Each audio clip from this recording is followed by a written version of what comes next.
This is David Snell with another Media Minute. This time, a lesson from Arnold Schwarzenegger. Watching Governor Schwarzenegger on ABC's This Week reminded me of a cartoon on my office wall. It shows a bearded professor type, and he's saying, "I can't put it in layman's language for you. I don't know any layman's language." The same thing is often true with people trying to explain technical subjects to non-technical audiences. They know the geek talk of their profession, but not how to put it in simple terms. And that's where Arnold comes in. Where we have to play together rather than using politics and always... He might have gone into some philosophical discussion about why he thinks Republicans should work with Democrats to solve the economic crisis.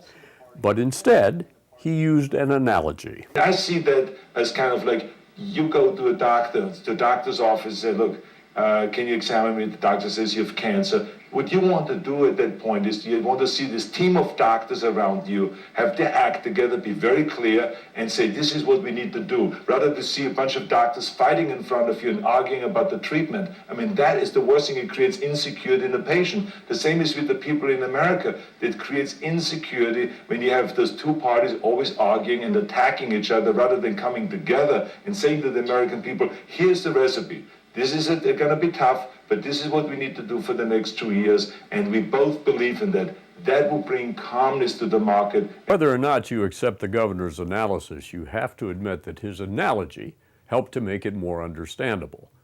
The same thing is true with you. If you have something complicated to explain and can come up with an apt analogy to help you explain it, you have a lot better chance of having people understand what you're saying and agree with your position.